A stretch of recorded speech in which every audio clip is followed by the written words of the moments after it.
While I was preparing for my NEET exam, I learned a lot of things by which I could increase my productivity. There are few of the things which I followed myself and I used them to crack AIIMS, that is one of the toughest competitive exams in the country. And on the other hand, there are some things which are based on data, based on facts. So in this particular video, we are going to combine both of them, and I am going to tell you some things by which you can legit increase your productivity by 2 times, 3 times, 4 times, or even 10 times. So let's start the video. So the first point is to set clear goals, which means that you should be very clear or very specific about what you have to study. For example, if you are preparing for NEET, then you might be knowing that you have to study biology, for example. Then you must be specific about कि biology का कौन सा chapter and chapter का भी कौन सा topic. For example, if you are going to study मान लो from 10 AM, then you should be specific कि आज 10 बजे से लेकर के 11 बजे तक I have to study biological classification, okay, and I have to study virus, viroids, prions and fungi. For example, you have to study these 4 topics. So you should be very clear what you have to study, okay. So you have to specify the entire topic. You don't have to write the chapter name only. जितना ज़्यादा छोटे topics में चीज़ों को break करके पढ़ोगे, things will get easier for you. For example, मान लो तुमने वायरस पढ़ लिया, कितना टाइम लगेगा? 5 मिनट, हार्डली 10 मिनट तुम एक टिक लगाओगे. You will feel confident about the fact कि मैंने ये टॉपिक कर लिया, मैंने ये कर लिया, मैंने ये कर लिया. So these things will help you कि जितना ज़्यादा टॉपिक वाइज, जितना ज़्यादा स्पेसिफाई करके, जितना ज़्यादा क्लियर अपना गोल बना सकते हो कि आज ये टॉपिक पढ़ना है, तो आपको याद भी रहता है कि हाँ, एक दिन पहले मैंने वायरस पढ़ा था, एक दिन पहले मैंने ये पढ़ा था, इस तरीके से. The second thing is creating a schedule.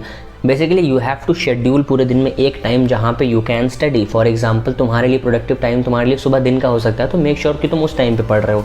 किसी के लिए ये हो सकता है कि वो रात में ज़्यादा प्रोडक्टिव होता है, तो मेक श्योर कि तुम रात के टाइम पे वो चीज़ पढ़ रहे हो. मेरे लिए personally I tried both of them. While I was in my class 11th and 12th, मैं 3:30 बजे सुबह उठ करके 4 बजे से पढ़ना शुरू करता था और मैं तब पढ़ता था. And while I was in my drop year, what I used was कि मैं सुबह 6 बजे तक जाग के पढ़ता था. I used to sleep in the like morning from 6 to 1.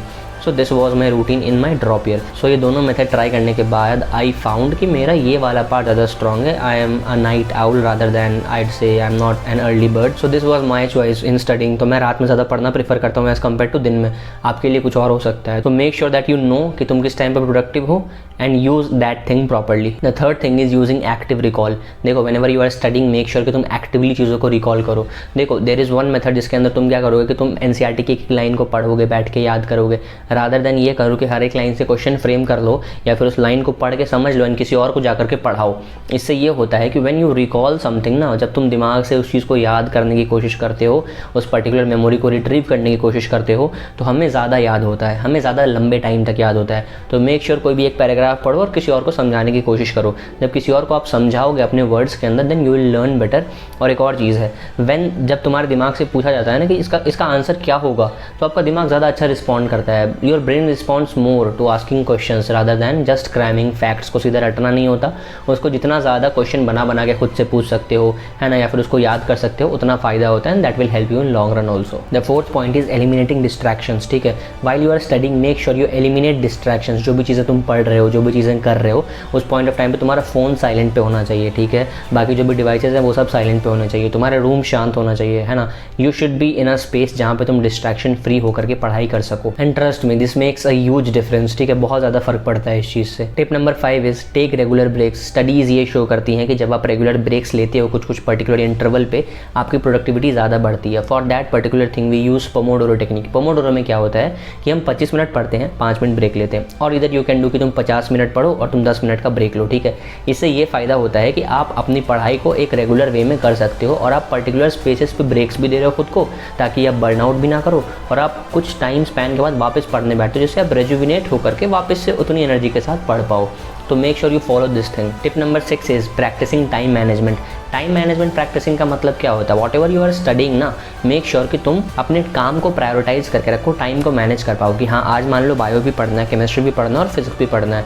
तो फिजिक्स जो है मुझे सबसे ज़्यादा टफ लगती है, तो हम पहले फिजिक्स को पढ़ेंगे. इसके लिए एक और देयर इज़ अ लाइन जिसको कहा जाता है ईट द फ्रॉग. मतलब जो सबसे टफ टॉपिक है उसको दिन के शुरुआत में कर लो, जब भी तुम उठते हो, क्योंकि उस टाइम पे आपकी जो एनर्जी होती है वो यहाँ होती है और वक्त के साथ एनर्जी जो होती है वो डिक्रीज़ करती है. ठीक है, तो जिस टाइम आप सबसे ज़्यादा प्रोडक्टिव हो उस टाइम सबसे टफ टास्क को कर लो ताकि आपका टाइम बचे. बच जाए और आप उस चीज़ को जल्दी कर लो, ताकि आपको लगे कि सबसे टफ काम आपने कर लिया, अब आसान काम बचा हुआ है, तो आप उसको आसानी से कर लोगे। तो इस तरीके से अपने टाइम को मैनेज करो by prioritising things. Step number 7 is being organise. जितना ज़्यादा ऑर्गेनाइज रहोगे उतना ज़्यादा फायदा होगा। जैसे तुम्हें पता होना चाहिए कि मेरी फिजिक्स की बुक यहाँ पर है, बायो यहाँ पर है, केमिस्ट्री यहाँ पर है, ठीक है। मैंने हाईलाइटर्स यूज़ करा भी है, तो मान लो मैंने जो नियॉन हाईलाइटर है वो मैंने यूज़ करा है कि जब मैंने चीज़ को पहली बार पढ़ी है, ठीक है। या फिर मैंने फैक्ट्स को अंडरलाइन करने के लिए नियॉन हाईलाइटर या येलो हाईलाइटर यूज़ किया है। मैंने ग्रीन हाईलाइटर यूज़ किया एग्जाम्पल्स को अंडरलाइन करने के लिए। मैंने पर्पल हाईलाइटर यूज़ किया गया है असर्शन रीजन टाइप के क्वेश्चंस को अंडरलाइन करने के लिए। तो कोई भी कलर कोड बनाओ, उस हिसाब से हाईलाइटर्स यूज़ करो, मतलब ऑर्गेनाइज्ड रहो। स्टिकी नोट्स तुम्हें पता होना चाहिए कि हाँ मेरे इतने स्टिकी नोट्स इस वॉल पे लगे हुए हैं, यहाँ पे ये वाला चैप्टर, यहाँ पे ये वाला चैप्टर, तुम्हें पता होना चाहिए। इससे क्या होता है कि तुम्हारा टाइम कम वेस्ट होता है कि खोजने में कि ये कहाँ पे था, वो कहाँ है, समझ रहे हो।